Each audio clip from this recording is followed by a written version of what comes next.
Alrighty, so what is up, everybody? And today's video is going to be a little bit different, but I really wanted to make a video on this. So I had just saw Spider-Man Brand New Day. Really good movie. I give it about like an 8 out of 10, really, in my opinion. But it was still really good. I just think the ending was a little too happy. There's going to be a bit of spoilers, so spoiler warning ahead. If you haven't seen it, go see it, then come back and watch this video. But without further ado, let's get right into it. So, the movie. This movie, I'm pretty sure, introduced the X-Men into the MCU. We have Jean Grey, and we all know Jean Grey is an X-Men, played by Sadie Sink.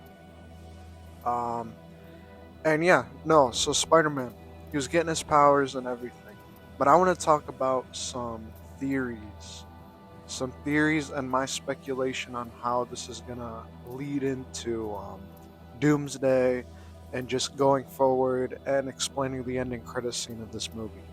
Now I'm gonna talk about some characters individually, starting with the Punisher. Now the Punisher, he's one of my favorite characters in Marvel. I really like the Punisher. He's really cool. Played by John Bernthal. I like John Bernthal. He's one of my favorite actors. Um, but yeah, so I have seen the Punisher show. Seen all of season one, and I've seen a little bit of season two. So technically, I have not finished it yet, but I still really like Punisher season one. I think season one was better than season two.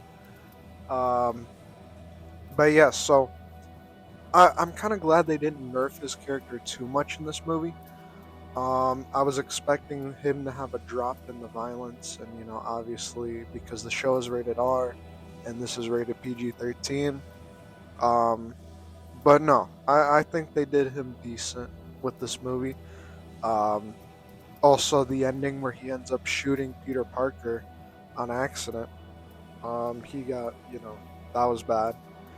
And you could tell. And what I do like about the ending with the Punisher is that he finds happiness.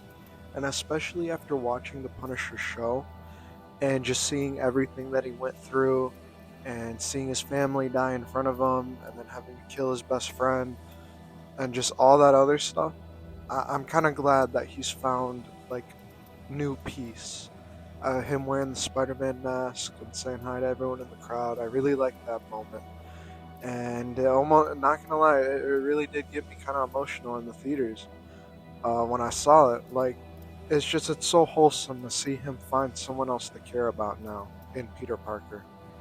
Now he's one of the only ones now who knows Spider-Man's identity. Um, So I'm looking forward to what they do with the Punisher going forward with Spider-Man characters in the MCU. Another character that I was very happy to see return in this movie was the Hulk. And now, yes, the Hulk has returned before, but he's been Smart Hulk. This was a genuine, incredible Hulk, and I loved it. I think the scene where he goes, "No, there is no banner, only Hulk." Like, I love that scene. Like, me, Ben, and then my cousin, we were all like tweaking out. We were like in the theater. We were like, "Yo, yo!" Like, it was insane. I loved it. I think they did him good too. The muscles looked insane. He low key has my physique a little bit, and it was just so cool to see him. But unfortunately, they had been nerfing Hulk hard. They've been doing this since like Age of Ultron, really, and where Hulk just constantly gets nerfed and all this yada yada stuff. When just let Hulk rage, dude. Just let him be the ultimate Incredible Hulk. Like, that's all I wanted to see. Because a punch from the Hulk should be devastating. I think it should have knocked Peter Parker out. Because I know the scene where they fought, Hulk did punch him, but like it barely affected Spider-Man. And when no, a punch from the Hulk should knock you out at least for Peter Parker. A normal person, a punch from Hulk should kill you. But um, for Spider-Man, I guess you could get away with him just being knocked out. So that's all I wanted. And then also, I'm pretty sure Hulk, or no, yeah. Spider-Man told Hulk that his real name is Peter Parker, and he said, "Remember me, buddy?" And Hulk kind of realized, and then he just stopped, and then he just kind of accepted his fate and just kind of fell. When I don't like that, because Hulk has been trapped inside a banner for years on end, like since Infinity War, I know for sure.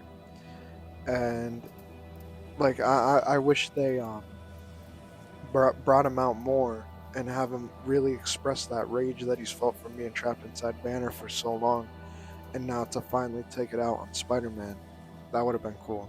So yeah, going forward, I just want to see Hulk not get nerfed, and just let him go rage mode, because this was one of the last chances for Hulk to really show that he's strong and powerful, and they just kind of, I think they kind of ruined it. I'm not gonna lie with you. Another character, or just characters I want to talk about is MJ and Ned.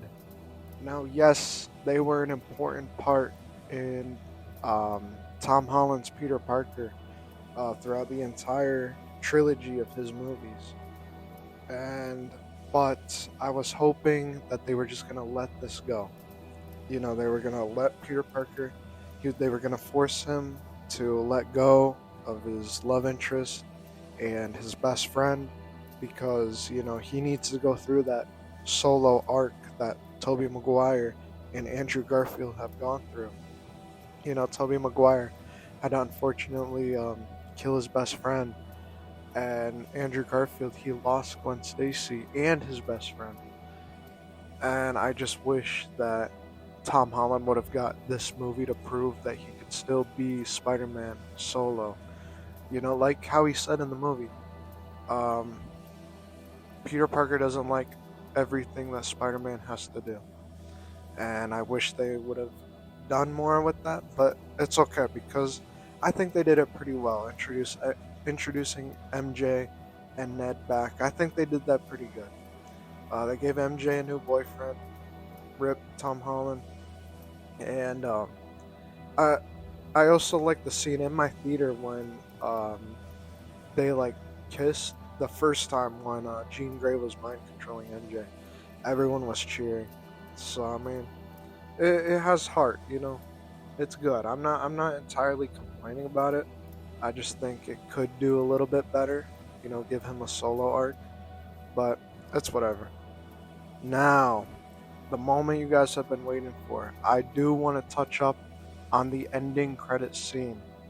It was the Spider Tracker app, and it said, "Wait, new location detected," and it zoomed out into space, like far out into space, and it just gave a location of Spider-Man. And now, that is very interesting to me. I'm wondering how they're going to do this. And then it says Spider-Man will return. It doesn't say in Doomsday, it doesn't say in Secret Wars, it just says he will return. And now my cousin told me this in the car on the ride back from the theater. Um, he thinks it's going to be Spider-Man, but it's not going to be Tom Holland that returns. He thinks that Tobey Maguire's Spider-Man will be in Avengers Doomsday. And honestly, I could see it. I could see it. Either Toby or Andrew. I could see it. I could see him returning. Um, but I was maybe thinking that was a Beyond the Spider Verse reference, maybe. The reason why I say that is because in Secret Wars, Doom is going to create Battle World. So I'm wondering how that's going to work with the whole Spider Man multiverse. Because as we know, the Spider Man have their own little, like, alliance with each other. And I'm wondering how that's going to work. In Secret Wars, like, all the variants of all the heroes are all going to be on Battle World, and all the Spider-Man variants are going to be there, but they're going to be like, wait, we've known each other, we're here before, we don't need to fight, let's focus out all the other variants, so then we can focus on the real bad here, which is Doom. I think that could be a good possible scenario. Another thing, what I thought it was Miguel O'Hara Spider-Man 2099, is he's coming here to recruit Tom Holland to join the Spider Force or whatever. That would be interesting. That would be really interesting. So I'm wondering how Spider-Man is going to return. I want to make like a separate theory video on possible Avengers, Doomsday, and Secret Wars theories. But right now, that's all I got. One last thing that I want to touch up on this movie is the atmosphere. I love the cinematography. I think it was really well. There were some scenes to me that looked kind of AI generated, but it was passable. And it also felt a lot like early MCU, or at least 2010s MCU. And I think a big reason for that was because of the multiverse. How there was really no multiverse connections in this movie, and I really like that because I feel like Spider-Man in recent times has become so multiversified that now it's kind of drifting away from just the classic Spider-Man movie with the villain and him going around the friendly neighborhood Spider-Man. So I loved that in this movie. I loved Spider-Man and the Punishers like chemistry with each other. I think they did good. I love the Hulk in this movie. I think he was really cool. Jean Grey was had a pretty good debut. My brother actually predicted that it was going to be Jean Grey, or at least that's who Sadie Sink was playing. I didn't know who she was going to play. I thought she was going to play like I don't know Black Cat or something. Yeah, like that too. I wish they ditched MJ and Ned kinda and made Spider-Man have some new allies like I don't know, Black Cat for a new love interest, or Gwen Stacy. Could have been anyone else. But it's alright. It's good. It's still good. And but yeah, no, that's all I really have to touch up on. I just thought I would make this video because of all the things that I have to say about this movie. So I hope you guys enjoyed. Have a good one. See you guys in the next one. Take care.